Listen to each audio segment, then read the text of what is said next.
আজ আমরা ডক্টর চিন্ময় পালের লেখা লজিস্টিক রিগ্রেশন ফলাফলের পূর্বাভাস এই প্রবন্ধটা নিয়ে একটু সংরূপ আলোচনা করব। লিনিয়ার রিগ্রেশন নিয়ে তো আমরা জানি ওটা সংখ্যা অনুমান করে, কিন্তু লজিস্টিক রিগ্রেশন এটা কিভাবে ক্যাটেগরি বোঝে, মানে ধরুন একটা ইমেল স্প্যাম কি না। আসুন এই ক্লাসিফিকেশন পদ্ধতিটা একটু খুঁটিয়ে দেখা যাক। হ্যাঁ, একদম।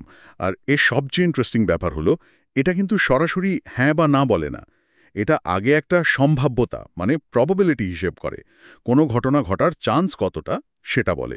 আর এই জিনিসটা সিদ্ধান্ত নিতে দারুণ সাহায্য করে। আচ্ছা, তাহলে শুরুতেই বুঝে নি এই লজিস্টিক রিগ্রেশন নামটা তো রিগ্রেশন, কিন্তু কাজটা আসলে ক্লাসিফিকেশনের, তাই না? মানে ডেটাকে গ্রুপে ভাগ করা। ঠিক ধরেছেন। এটা হচ্ছে গিয়ে মূলত দুটো সম্ভাব্য রেজাল্ট, ধরুন 0 বা 1, হ্যাঁ বা না, এগুলোর মধ্যে কোনটা হবে তার একটা সম্ভাবনা বা চান্স বের করে। আর এর জন্য এটা একটা স্পেশাল ম্যাথমেটিক্যাল ফাংশন ব্যবহার করে। সিগময়েড বা লজিস্টিক ফাংশন বলে ওটাকে। সিগময়েড ফাংশন, সেটা ঠিক কিভাবে কাজ করে? মানে সম্ভাব্যতাটা বের করে কিভাবে? দেখুন, লিনিয়ার রিগ্রেশনে আমরা যেমন একটা সরল রেখার সমীকরণ পাই, y = ax + b টাইপের, হ্যাঁ হ্যাঁ। এখানেও ওই রকম একটা লিনিয়ার অংশ থাকে। ধরুন z = ax + b, কিন্তু ফাইনাল আউটপুটটা এই z হয় না। সিগময়েড ফাংশন মানে p = 1 + e - z, এই z এর মানটাকে 0 থেকে 1 এর মধ্যে একটা স্কেলে নিয়ে আসে। ও আচ্ছা। এই 0 থেকে 1 এর মধ্যে থাকা মানটাই হলো প্রবাবিলিটি বা সম্ভাবনা। গ্রাফে দেখলে একটা এস শেপের কার্ভের মতো দেখতে লাগে। বাহ, দারুণ তো। তাহলে ওই যে স্প্যাম ফিল্টারের উদাহরণটা দিলেন, ধরুন ইমেলের কয়েকটা ফিচার দেখে মডেল একটা স্কোর দিল, ধরা যাক 0.82। এই 0.82 মানে কি দাঁড়ালো? এই 0.82 মানে হচ্ছে মডেলের ক্যালকুলেশন অনুযায়ী ইমেলটা স্প্যাম হওয়ার সম্ভাবনা 82%।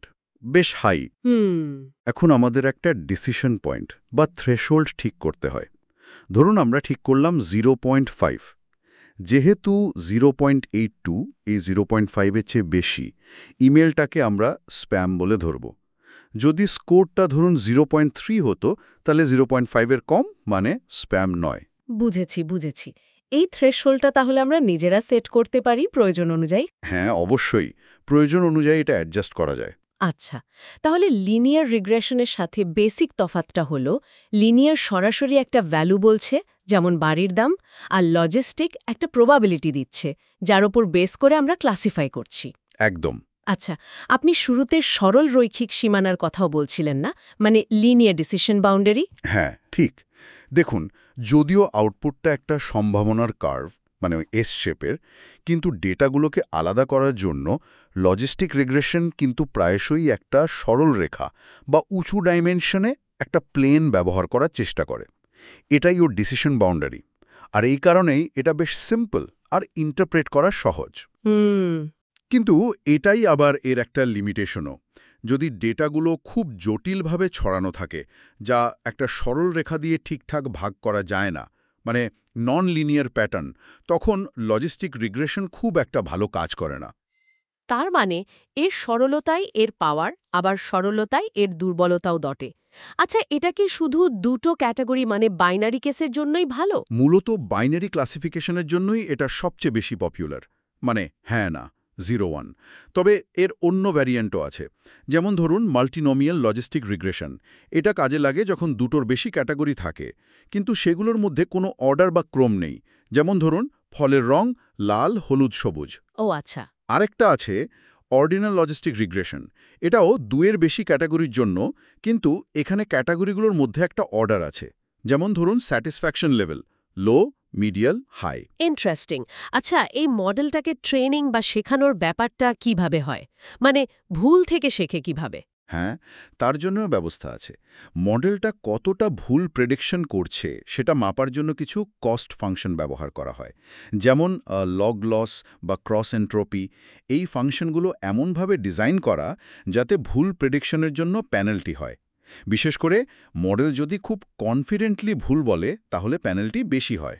আচ্ছা। এরপর গ্রেডিয়েন্ট ডিসেন্টের মতো অপটিমাইজেশন টেকনিক ব্যবহার করে মডেলের ভেতরের প্যারামিটারগুলো একটু একটু করে অ্যাডজাস্ট করা হয়, যাতে ওই কস্ট বা ভুলের পরিমাণ কমে আসে। তাহলে যদি এর সুবিধা আর অসুবিধাগুলো একটু সংক্ষেপে বলেন।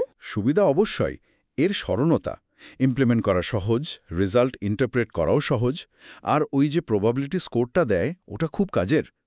অসুবিধা হলো ওই যে বললাম, লিনিয়ার ডিসিশন বাউন্ডারি ধরে নেয়, তাই খুব কমপ্লেক্স নন লিনিয়ার ডেটার জন্য এটা আইডিয়াল না।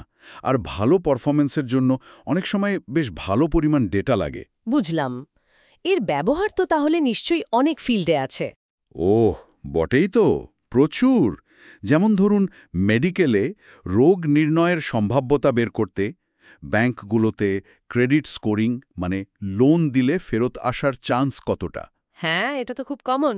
ঠিক মার্কেটিংয়ে কাস্টমাররা কোনো প্রোডাক্ট কিনবে কিনা সেটার প্রেডিকশন, ফাইন্যান্সে ফ্রড ডিটেকশন, এমনকি এইচআর অ্যানালিটিক্সেও কর্মীরা চাকরি ছাড়তে পারেন কিনা তার পূর্বাভাসেও ব্যবহার হয়। তার মানে তো বিশালের পরিধি। হ্যাঁ, বেশ বিস্তৃত। তাহলে সব মিলিয়ে আমরা বলতে পারি যে logistic regression classification problem solve করার দুনিয়ায় ঢোকার জন্য একটা খুব গুরুত্বপূর্ণ দরজা। এর সিম্পলিসিটি আর ইন্টারপ্রেটেবিলিটির কারণে, মানে ফলাফলটা কেন এলো সেটা বোঝা সহজ হওয়ায়, এটা আজও অনেক ক্ষেত্রে খুব দরকারি, বিশেষ করে যেখানে স্বচ্ছতা খুব জরুরি, যেমন ধরুন ফিন্যান্স বা হেলথ কেয়ার। একদম তাই। আর এখানেই একটা জিনিস ভাবার জন্য থেকে যায়, তাই না? বলুন। যেহেতু এর মূল শক্তি হচ্ছে সরলতা আর ব্যাখ্যা করার ক্ষমতা, কিন্তু এটা জটিল সম্পর্কগুলো ধরতে পারে না।